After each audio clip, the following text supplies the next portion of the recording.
try. So Yeah. I'll take over the sharing. Excellent. Just, It's all going great. Looks good. looks good. All right. Yep. No practice required. We're good. You're awesome. Okay, thank you, Donald, and thanks for inviting me to speak today. My name is Annie Claude, and I am the Energy Manager here at the University of Calgary. I've been with the university approximately 10 years. I started in the utilities group with electrical distribution and controls, and I have moved to the Office of Sustainability about 5 years ago, where I take care of pretty much all the technologies that go into our buildings with my team. So the presentation today is really geared towards metering, and so I'll stick mostly to it, but if you have other questions, I'm happy to answer any questions you may have. A little bit of overview. We're just going to look at how you can plan if you have a desire to have metering on your campus, some tips and tricks I've collected over the years, and at the planning level, and then at the implementation level as well. I split those two, and then we'll have some time for questions. A brief introduction. The University of Calgary is about 35,000 students, 5,000 staff, over 100 buildings, over 1 million square meters of building area. And our main campus is mostly connected to a district energy system. It's about 8 kilometers of tunnel connected to our central heating and cooling plant. We distribute heating water, high temp hot water, chilled water, domestic water through our tunnels, as well as some river water. And we have a cogen unit that is about 13.5 megawatt that sits at the central heating and cooling plant. So that gives you a bit of an idea of the size of the campus. A few metrics. We are very much inclined towards sustainability, and we want to be leaders in the space. So we benchmark against a few known ratings, including the Times Higher Ed, the STARS rating a few years back. We have a large number of research projects that are sustainability related, and some of the metrics that we have reduced our energy usage by about, our water usage by about 44% compared to our baseline year of 2008, as well as our GHG emission by 39% compared to our baseline of 2008. So these are some of the key performance indicators that we are proud of here at the University of Calgary. And so none of the numbers that I presented are actually based on our internal metering system. So we can look really good without having additional meters. We're just using utility bills. So why would we need metering? And that's the question I tried to address here. Well, you could, on campus, because we have the district energy system, we need metering to track where energy goes to our individual buildings. We get utility bills at the feeder levels for the electrical distribution, as well as our gas sites and domestic water sites, but we have no idea where the energy goes after that. So metering at the main building level is key for us to know where the energy goes. We can then conduct energy audits, so we can use those for planning our retrofits, planning grant applications if we need to. We also use the metering to measure and verify some energy improvements. So we have a large grant to do energy retrofits in our buildings, and we have consultants who do the M&V, but we do provide the data to them, and the data comes from those meters. We wouldn't be able to do it without metering at the building level. We also use metering so we can benchmark both internally. So that's a snapshot of one of our dashboards for our energy usage on campus for some of our main buildings. We use it to benchmark against other institutions, something like Energy Star. It's pretty easy for us to enter our metering information in there. One thing we do not do is occupant billing. So there are some legislative requirements around billing based on metering, and you need to certify your meters, and Measurement Canada has all the details around that. If you choose to go that way, I would recommend that you do your research first, because there are some costs involved in maintaining the metering. But we do use it for verifying our utility bills. Sometimes we get odd utility bills. We can go back and actually have our meters and quickly double check if the numbers are right. We use metering to engage staff. So this is an example of a shadow bill that I distribute to our zone managers. So they're key stakeholders, and if they know how much it costs to run their buildings, they're more likely to act on it. Some of them are very keen. I will provide them with access to the metering system or data that we have collected. And so it's a matter of just tailoring the right amount of information to the key stakeholders for them to take action. Another big initiative based on our metering is the Campus as a Learning Lab.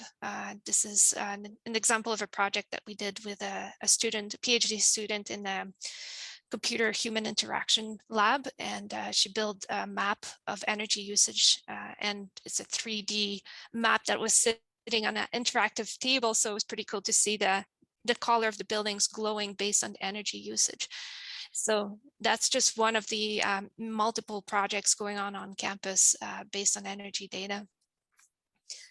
We also use metering data to optimize our building operations. So we do day-to-day monitoring of our building operations. That's the bottom corner right graph. We get reports like this every day, so we can monitor if our facilities are suddenly using more or less energy. We use it in our fault detection on the top right corner. We also have our electrical distribution group on campus, and they can monitor the performance of our transformers, our electrical distribution system. So power factors to optimize, and prevent the failure of our equipment as well, just to monitor the health of our distribution system.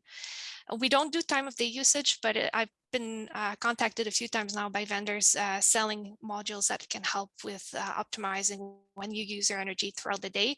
And in order to do that, you would need to have a good metering base to monitor where your electricity is going. So these are a few of the reasons why metering is important, although we could easily report without them based on utility bills.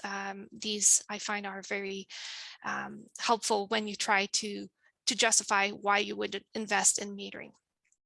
So a little bit about planning.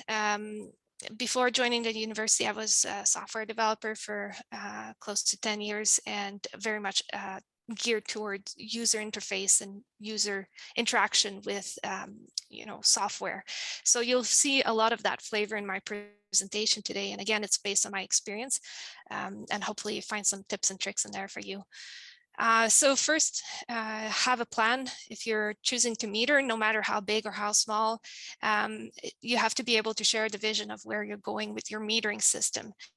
It's pretty easy to just grab a meter, install it, and forget about it. Do a manual read on it. If that's what works for you, that's fine, but you have a vision that that's how you will be using that meter in the future.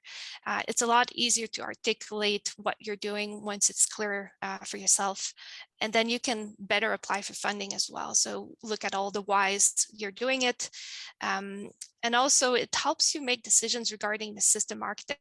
So if you start with 1 meter and you grow your system, and if you have that big vision, you manage to build a solid network of meters, and you'll see that that involves many components, including IT, then people find out about it and decide that it's a nice secure network to put all sorts of IoT devices on it.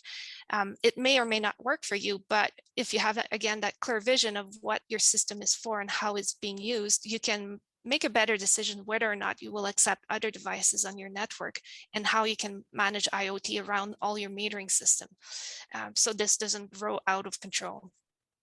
And the other thing is, if it's anything like our institution, there's no money until there's money, and then you suddenly get funding and you have to decide what you're going to do.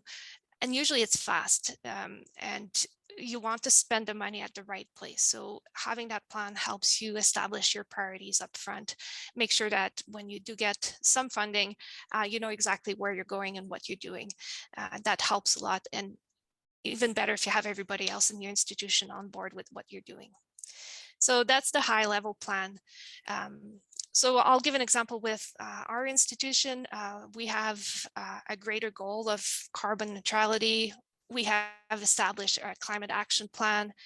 We have divided how we're going to go there. So we have the district energy system on the upper half of the circle, and then you have the buildings on the lower half. So the part for my team is the existing building and energy retrofits piece, where we go and do energy management.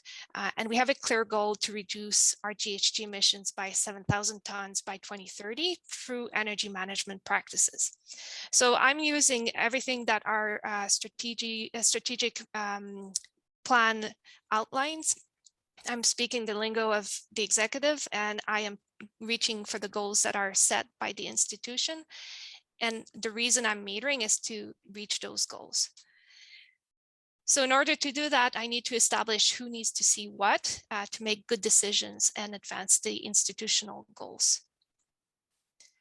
And that's where the software development background comes in. So I basically develop user stories around my meters, and I try to establish, again, who uses it and how. And what I found is by doing this, often you don't need to make a very complicated system.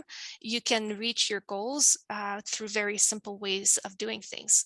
So if we think about, I'm just going to go through a couple of these stories just to give you an idea how I think about it. We have our OS staff, so our unit is divided in two. So we have the engagement side and we have more technical side. The engagement side will talk with our students, and they need to have access to our building electrical data to share information with our students. So that's my user story, and I try to make sure they have the information they need, and I can decide whether or not I want them to have access to the actual meter data, like the meter information at the source, or do we pull the information out for them? Do we have a process around it that's going to provide them with the data? And that would simplify a lot everything that has to do around cybersecurity of our systems, access. So you can save a lot of money if you just plan ahead on the process and how you're going to achieve your goal through, a greater view than just having a meter and providing access from the meter directly. HVAC technicians monitoring building energy usage to adjust them after the adjusted temperature set points to optimize building operations. So we actually have somebody monitoring the building energy performance every day to make sure that nothing goes out of whack. And when we do see something, we go back to the HVAC technicians and we work with them to make sure that we know what happened. And the same idea with, we've had instances where people in the senior leadership roles want access to the very granular data. And then after conversations with them, we realized that what they really need is reports. And we can provide that for them without making the system real-time, complicated for them to access the information. So that's what the user stories are good for. The other thing they're good for is creating the list of evaluation criteria when you choose to do metering. In our case, cybersecurity is a big one. We want to make sure the systems are secure because the metering systems are sitting on the BMS control network. We want to make sure they're reliable. We have good data governance, minimal amount of error, access to data. We want to make sure the system can grow in the future without having to be redesigned every couple of years. And then the cost is a big factor in whether or not we are going forward with some metering. And then around those, you have to know your risk tolerance, every criteria. So, and they will change over the years and they will adjust as you move forward, but at least you have a way of speaking to the people you're interacting with to explain your vision, explain where you're going, who has access to what, and what's acceptable or not with metering going forward. Okay, so all that, once it's clear in your mind and in the institution's mind, you can then think about the sources of funding. And I wish I had a great, easy way to say, go there, there's money. The truth is, we haven't found that yet. However, what I've done a lot is go for the capital projects. So every time there's a new project, we make metering mandatory. We have to have meters on all our new buildings. If it's a large energy usage on campus, we want to meter it to make sure that we can keep an eye on it. And we put that in our standards, and we make it easy for the consultants or the projects to know exactly what our expectations are around meters, so that they don't have to come up with all the thinking of what kind of meter am I going to put in, how am I going to tie this in, who do I need to contact. So we tell them exactly how they need to do it, simplify everything, and it's a lot easier for us to then something that's more consistent across our campus. Reserve fund potentially is an option for you if you have one on your campus. And the other thing is the operational funding. That's very limited nowadays, but just an important piece as well, that let's say you do get money on the capital projects to implement your metering, you have to just make it known that you do need money to keep going throughout the year to maintain your meters. So it's not just the parts and the trades that will come in to fix any issues with the meters. You could spend money on training if you wanted to have some in-house capabilities, but it's also planning a budget for the licensing cost. If you choose to grow your metering system and tie it to an enterprise system, there are licensing costs that you need to take into account. So just don't forget about those, and they tend to grow large. So you have to be wise about how you're going to store your data, where you're going to store it, and how you're going to run your front end that's going to give you access to view metering information. So if I had to summarize in a nutshell, I would say that focus on the users when you plan for metering. Don't start with the solution. So I call that the shiny objects. You see a very cool front end. Let's take fault detection as an example. You want fault detection, and then you just throw yourself into metering. You need to have a solid foundation before you can grow your system so that your fault detection can be useful. Depending on the scale, you just need to really have the basic metering in place before you aim too high for that shiny object. Reuse the user stories and the evaluation criteria throughout.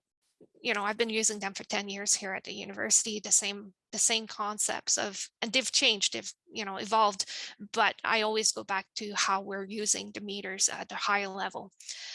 Don't plan too detailed too far ahead. That's something I've learned is, for example, we've pulled wires thinking we'll expand in 2 or 3 years. Top will be expanding in that direction. Next thing you know, you don't, and the wires need to be changed because it's no longer a Cat 5, it's now a Cat 6 or a Cat 6A. You've planned too far ahead a little bit, and now you're stuck having to rewire a bunch of buildings.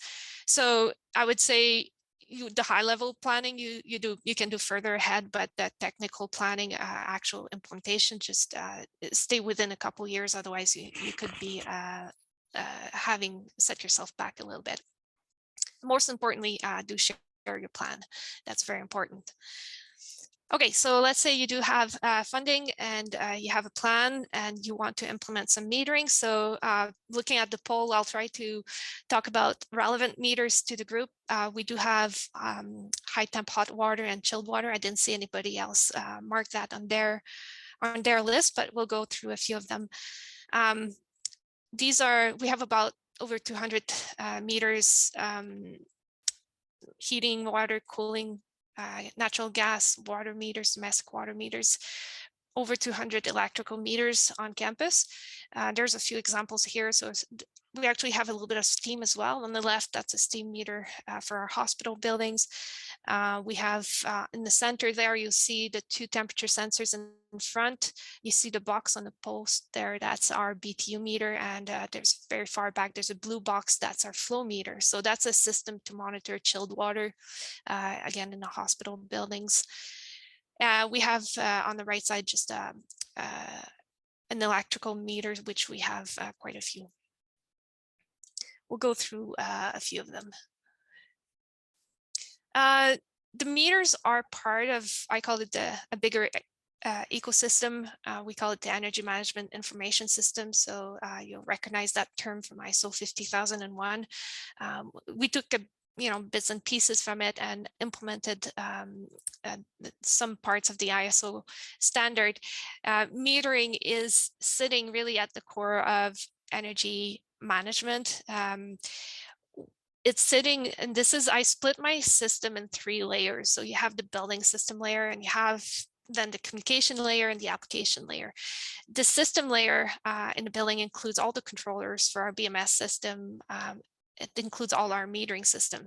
And this is where I was talking about having a clear view of your architecture in mind helps, because everything else, lighting, windows, blinds, there's all sorts of IoT that come along, and suddenly they all should live on your building system layer. But how do you split that?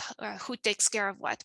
So having that architecture helps you manage who does what, and also helps you with your IT team to communicate better with them. So if you go up 1 layer into the communication layer, that's where I would say IT does the bulk of the work. And we'll talk about IT a little bit. And then the application layer is what the front end looks like. So there's how will people access the data, whether it's your building automation system, your fault detection, your power monitoring. There's all sorts of dashboards. You have to be selective at some point, because again, that's where the shiny object factor comes in often. Is somebody sees something really cool, it looks cool at that layer, but they don't think about everything else underneath that needs to connect to it, which makes it really complex. And having again a picture like this, you can communicate that a little bit better. You also have the maintenance tools for your technicians. So there's always maintenance on any system you put in there. They break. So you have an application layer you need to manage there as well. So this is just a representation of our system to give you an idea of what's involved. If we focus on the meter, it seems like something simple, depending what kind of meter you're looking at. The principle is all the same. So you start with either a flow meter. If you're doing energy metering, then you'll have temperature sensors as well. So you'll need, for your actual project, you'll need to have the right trades to do the right work. And that means, the plumber to put the thing in a pipe, and the electrician to pull the wires, and the controls person to do the programming, and then the IT person to pull your drop, and then you have your application layer, which often is managed by the vendor. So you can see that it really takes a village to install a meter, which is very complex. And for all the meters that we have, I would say most of them don't get installed properly the first time around. So just a word of caution around there. Metering should be simple. You should be able to rely on the people you hire to do it, but there are so many parties involved that it's easy to miss a simple setting that will make either your data wrong or your installation faulty. So I'm going to go through just a few things I've learned on the technical side with the different kinds of meters that we have. So thermal metering, again, I won't spend too much time knowing that maybe that's not what you do on campus, but for us, one thing that we've learned is making sure that they're rated for the right temperatures. So not only what you're measuring in the pipe, but also the electronics that sit outside of the pipe. If it's too hot, we've had instances where that would overheat. And again, just hiring the right people, depending on the metering technology, is really important. Get your calibration certificate. Make sure you double check that the calibration certificate reflects how the meter's been installed. So that's for thermal meters. BTU meters are little computers that sit outside and do calculations for energy. So if you choose to use BTU meters, it allows you to decouple the metering system from your BMS system. So the BMS system can do energy calculation in their controllers, but if you use BTU meters, it just gives you a little bit more flexibility. So when you do your implementation, that's something you might want to consider. Pull a diagnostic point, whatever the meter is. If the meter's failed, sometimes it will tell you. So if that's available, I strongly recommend pulling that into your front end, whether it's your BMS system or a system that's provided by the vendor. There's also energy valves. So if you're doing, again, a capital project in a building, that might be something that would be easy to put in. We have a few here on campus, and so far so good. So if that's something you want to consider, it's an option as well. Domestic water, the challenge with domestic water is the turn down ratio. So that's, being able to measure the very low flows and the very high flows. We've had, in most cases, single turbine type meters. The turbine meters seem to work better for us just because it captures any amount of water that circulates through the pipe. But we've had challenge with the dual turbine meters where we try to, we basically have the register, the black piece there, outputs to the BMS system. And so that's been a little bit challenging for the BMS technician to program these dual turbine meters. So just a word of caution around those. But otherwise they're rock solid. They need some maintenance every 7 years or so. You need to clean them up, change the turbine, the strainers.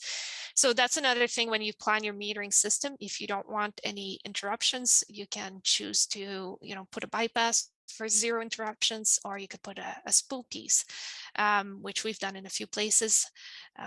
Or just have your strainer and turbine handy so you can just put it right in after you take it out. So just plan for maintenance for your meters. Let's see. Electrical meters. So I think that would be one most people are interested in. If you're planning on expanding, consider having an enterprise system fairly early on. So I find it very useful to gather the data. And when you have the meters that speak to the enterprise system, it's very easy to connect them.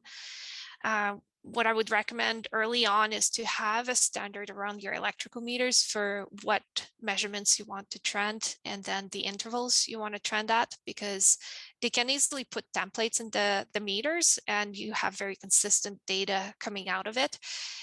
If you don't, they're just put in randomly, you get all sorts of measurements you don't need. They're logging too much information. They're bugging down your network if you have a large amount of metering. We like to pull the meters through Ethernet. You can daisy chain them, but we find that the bandwidth was affected when we had a large network of meters with many meters daisy chained, on one loop. So we had to break our loops from the 2-wire communication and bring them to an Ethernet communication. So electrical meters are great. They don't break as much. The most often I've seen them break maybe when a fuse goes on meter, or I guess the communication gateway breaks sometimes if you're linking them with an external gateway. Those seem to break more often than others. So that's our electrical meters. So yeah, just tips and tricks. Verify the flow, peak flow, low flow you install. I mean, we are in a cold climate, so if you install a meter, electrical meters are fine. But if you're even domestic water or natural gas, make sure that the output can handle the flow of the meter so that they don't just plateau at certain levels. So to do that, you need to go back into those extreme conditions in the summer and the winter. Make sure that you're capturing all the flow that goes through the pipe. Develop standards early on so that it's quick for you to answer what kind of meter you want to put in place. And then it forces you to also keep up to date on the different metering technologies. There are tons of technologies out there.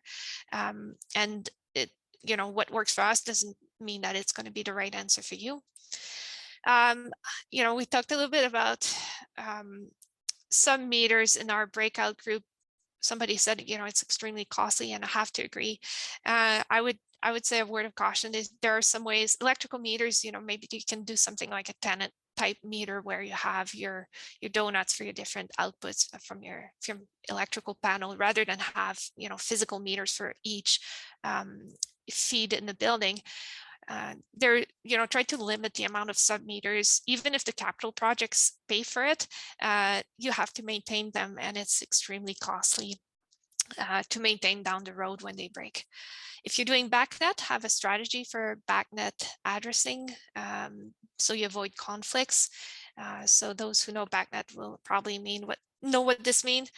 Assume your metering will break, so always plan for a way of fixing your metering if needed. So that's the flow meters, but the temperature sensors break too. So keep that in mind. And always assume metering will be upgraded every second year or so. We get a new type of electrical meters. Those ones seem to change the most often. Other technologies, especially the gas meters, have been pretty established. But yeah, electrical meters, we have meters that are still functional, but we cannot, we have to upgrade them to talk to the front end. So plan for that. That's an expensive upgrade when it happens. And probably if you want to invest in a portable flow meter for verification when you install a meter, that's handy as well. All right, so just quickly on the application layer, if I had a few tips at that level, I would say try to use existing applications where possible. So if you have a PV system and it comes with a way to monitor your inverters and solar production, it's probably not worth reinventing the wheel if you do have an application already working. I would limit the amount of customized work that you do. And reuse as much as possible what's out there. Try to retrieve the data as close as possible to the source. So rather than share data across databases, I would probably advise getting data straight from the meter to your application rather than go through billing controllers or share across databases.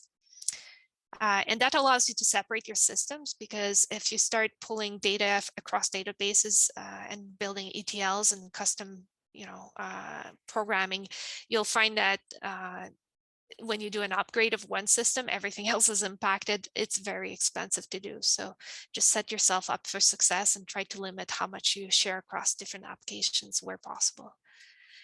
Okay, and another word of advice is let IT do the IT stuff. Learn to work with IT. They are great at maintaining servers, switches, dealing with cybersecurity, network architecture, cabling, drops. Like if you can offload all that to them, why not? So engage them and engage them early, and it will serve you well for the communication layer. And that's pretty much it. So in summary, if you plan well and you start with a few meters and you have a solid foundation and a good idea what architecture will look like, I think you'll be on your way to a successful metering system in your at your institution. So that's it. Donald, any questions? Or Donald, back to you. Absolutely. No, thanks so much. Such an outstanding presentation, really comprehensive. Obviously, we all have probably something to learn from it. So thanks very much. There's lots of questions going through my head. I see that we've got a question in the chat box. Please send your questions either through chat or raise your hand, and I'll try to get to you. So I see that Daryl has asked a question: to retrofit with revenue grade water and electricity submetering, gas neat was not easy to do. On one school for 2 tenants, we were quoted $58,000, way too much for our purposes. Are there cheaper revenue grade systems coming? Yeah, again, the revenue grade is not my my experience so far. I haven't dealt with it.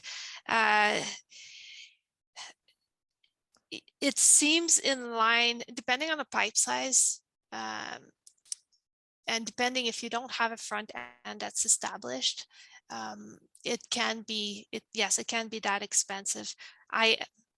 Unfortunately, the revenue grade ones have to follow their legislation, so you're a little bit stuck at that level. That's why, it just an emphasis. It proves the point that if you think you're gonna charge back and make money off charging back people, do your homework to see how much it's going to cost you to put the metering in place, and there might be other ways you can charge your tenants. One thing you can do is monitor how much energy you're using and charge them in a maybe per square feet rather than based on a meter, and just make sure you recover your cost, but there are some ways to go around if you choose to use revenue metering. I can't speak to cheaper options.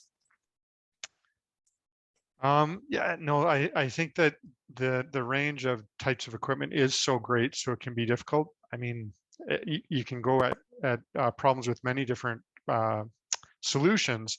One of the things I've heard is around whether electrical meters or hardwiring them or having them on a network. It does seem that the networked ones come with, well, different issues, often around security. Are there specific things that you guys have done at UC to manage that that aspect of the issue?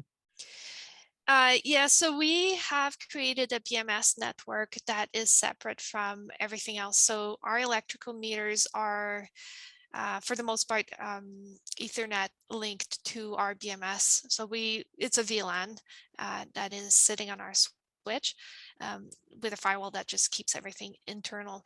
That means that our front end is also sitting on the same network internally. We're not sending anything to the cloud. And again, that goes back to the criteria I talked about. For us, cybersecurity was a top priority. And so we've just closed everything off so nothing goes in and out of the network, and that includes our electrical meters. Absolutely. Is your system ISO 50001 certified, or have you looked into that standard at all? Yeah, we've looked into the ISO 50001, and no, it's not. We are looking at just the broad strokes of it and taking the best out of the standard, basically, that we can benefit from.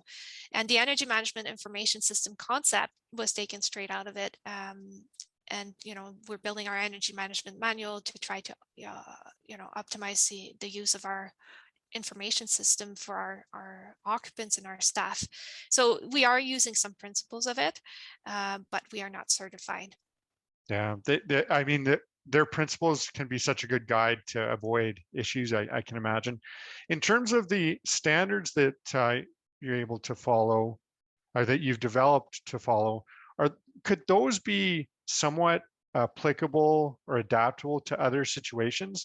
What I'm thinking of is maybe some of our institutions are like, yeah, we should have that kind of a standard, but where do we start? What does that look like?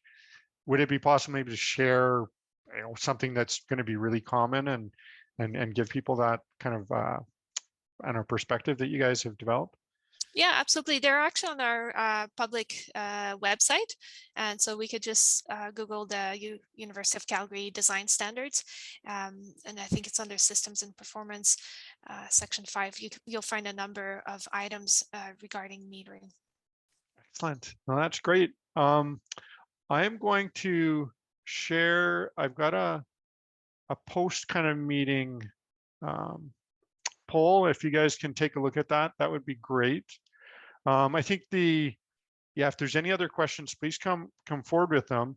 What I'd like to get is folks. Oh, hey, Jason. Yeah, please go ahead. Yeah, hey, no, Annie Claude, hey, that was great. So Jason with Northwest College. So we're kind of early days of our energy management system. And I guess what I'm trying to get some ammunition to support us expanding our metering and energy management. Do you have examples of kind of, the payback that you're getting, because our assumption is, there's an upfront cost, but over a period of time, you're being more efficient, reducing costs, and the system pays for itself in a relatively short time? Yeah, we don't have concrete numbers, no, because it's over time you would see the trend go down, and there are so many things going on in our buildings that it's really hard to put boundaries around when the system was implemented and this is the savings we're seeing. However, as we're implementing, now that we have a solid base on metering systems, the fault detection that we put on top of it will allow us to better track what exactly are we monitoring and doing that is saving us money based on the metering specifically. But again, the engagement piece, the value you get from student work, those are other metrics that are really hard to quantify, that bring a lot back to the institution. So no, I don't have a clear return on investment number, and that's why we have all the whys at the beginning, is to understand that there's a lot of qualitative reasons why we do metering. It'd be nice to have that nice tight business case, because I know it's a really common issue to come up against, that senior management wants to understand how much it's going to make. So Yeah, that would be a nice nut to crack. And it's great when you can overcome that with other types of arguments. And that's this student engagement aspect it can be really valuable for sure to senior management as well. Yeah, I would say probably, on the electrical meters as well. If you started there, it might be easier to justify the investment. If you can prove that you've changed the power factor on a transformer, those are engineering numbers you can calculate to say, how much you're going to save. The same with time of day usage. If you manage to implement that, and you can shift some of your operations to a different time of day when power is cheaper, perhaps that's a clear way of justifying your payback on your metering. Yeah, interesting. Yeah, I mean, it does make me think it seems to me we might need some business students working with the engineers, because even if you make a decision based on the information you got, and that must happen, I guess, on a daily basis, there must be ways to track those, or you know, accumulate those so that you could start to say, yeah, we've made this many decisions, and they've made, this has been the savings that's resulted. Would you have some major cases where something was completely out of line with how it should have ideally been operating, that you're able to identify and just make that change? It may not make the whole business case, but it's something you would be able to point to. Are there things like that? Yeah, we've seen, I guess if I think about recently, a chiller was installed, and they used domestic water temporarily, and they forgot to switch it back. It was a significant amount of domestic water used for when they were commissioning the chiller until they brought it online, and we could track down the contractor and say, hey, hurry up, switch over, because it's costing us a significant amount of money. So that would be an easier one to quantify on a domestic water side. Yeah, we've had units run over the weekend. We can monitor that because we see the energy usage abnormal over the weekend. It's just a matter of adjusting the schedule. It's a simple fix, but we would never know it's running over the weekend if we didn't see the daily energy usage go up. Now, it's we could potentially build a business case with those. The other important thing is that a lot of the money that we use for our energy retrofit come from energy audits and come from providing this base energy usage at our building level.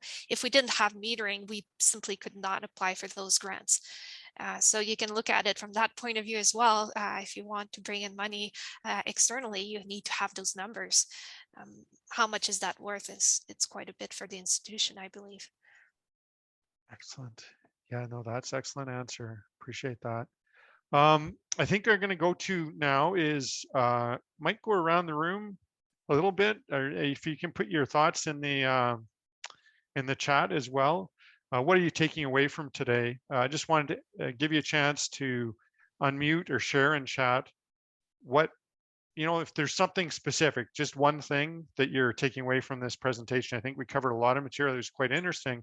Is there anything that we talked about or that came up in the breakouts as well that sparked something for you, that got your gears turning, and something you want to follow up on, or that maybe the group can help you follow up on? And what I can start that off with, I mean, there's so many things in the standards I liked, and talking about the electrical, each of the different types of installs, and ultimately for me it does come down to funding. And the idea that we may be able to work together to access funding is exciting, because if we can start to put in the metering and then measure results and make some changes, improve performance, that funding will be easily paid for, but we need to start that process. So yeah, did anybody else have anything they'd like to mention? Oh, I'll end the poll now. I think everybody had a chance if they wanted to. I'll go through that. So looks like there's quite a bit of interest in the potential for a webinar. So I'll certainly keep folks informed on that. Oh, excellent. We got Amy, thanks. Point about all speaking the same language, all rowing in the same direction towards the climate action plan, with different departments, teams taking on various parts of the plan. I mean, it was so revealing that it takes a village to, install and maintain a meter. There's never like one simple answer. Oh, just do this, and it's this one person, they can take it away. It is a huge undertaking for any of these types of projects. So no, that was a great. Yeah, thank you, Donald. I see Daryl has a question. Oh, okay, yeah. Hi. Actually, more of a comment, I suppose. I'm realizing that there's significant difference. Many of you are from campuses and talk in terms of campuses. There are some school boards involved here, and we think of these disparate, spread out schools. You're more like a city within a city, and we're like a bunch of little villages all over.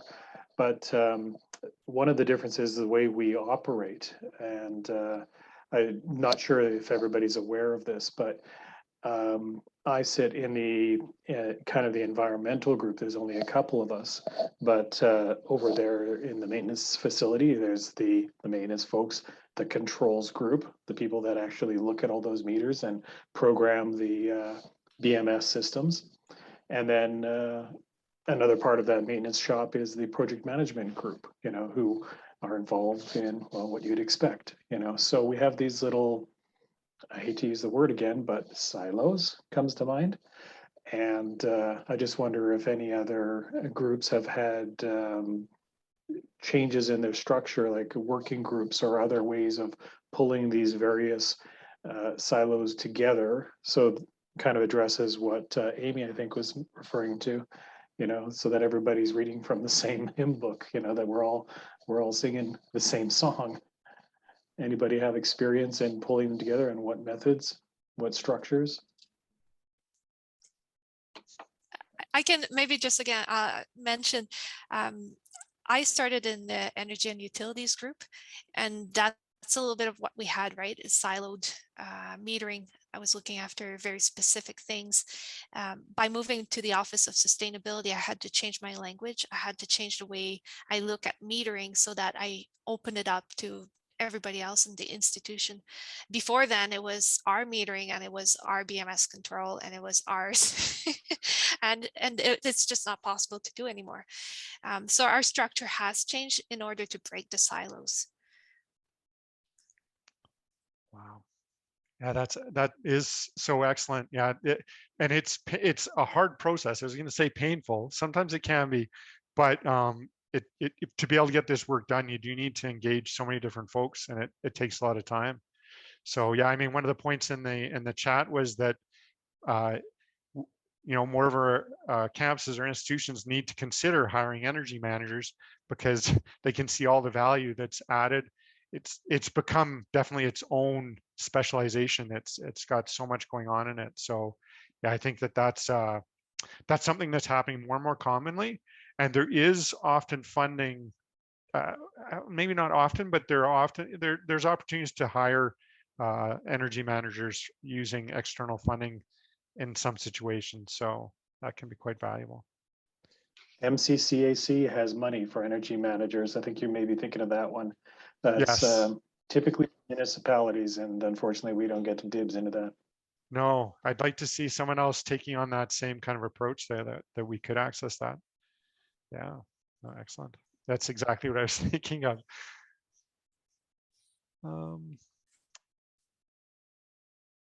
So yeah, I think we've covered it. I'll go through some more of the questions unless somebody else please feel free to pop your hand up if you'd like to make a comment. Does your campus have a plan to manage carbon tax escalation? I think that there's some maybes. The price of carbon is going to go up quite dramatically. And I know it's already having an impact on budgets. That's going to increase more and more.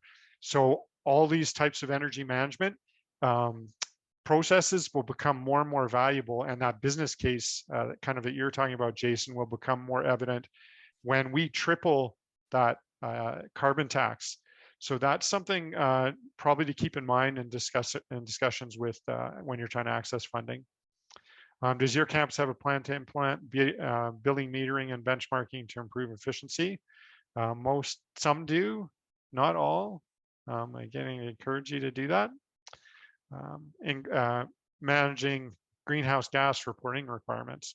There are increasing likelihood, the federal government has said that they are going to require any agencies getting federal funding to have more stringent types of reporting around greenhouse gas inventories and emissions reduction plans. So that is also coming. It may not directly affect post-secondaries right away or educational institutions, but eventually you can see that it will.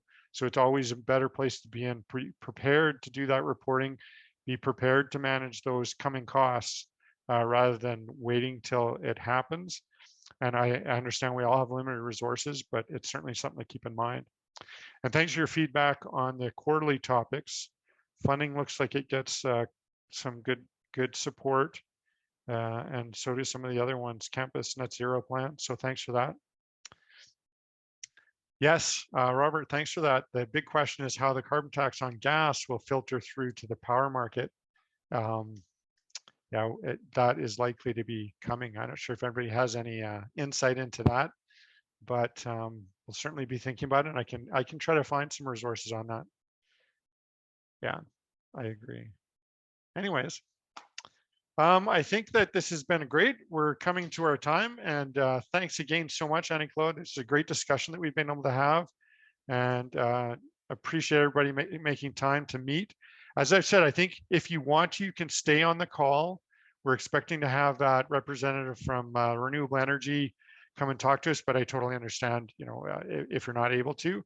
But again, thanks. And yeah, I think you maybe have already forwarded your presentation, and I'll send that out as a PDF to everybody and the links to those resources. But again, thanks everybody, and have a great day.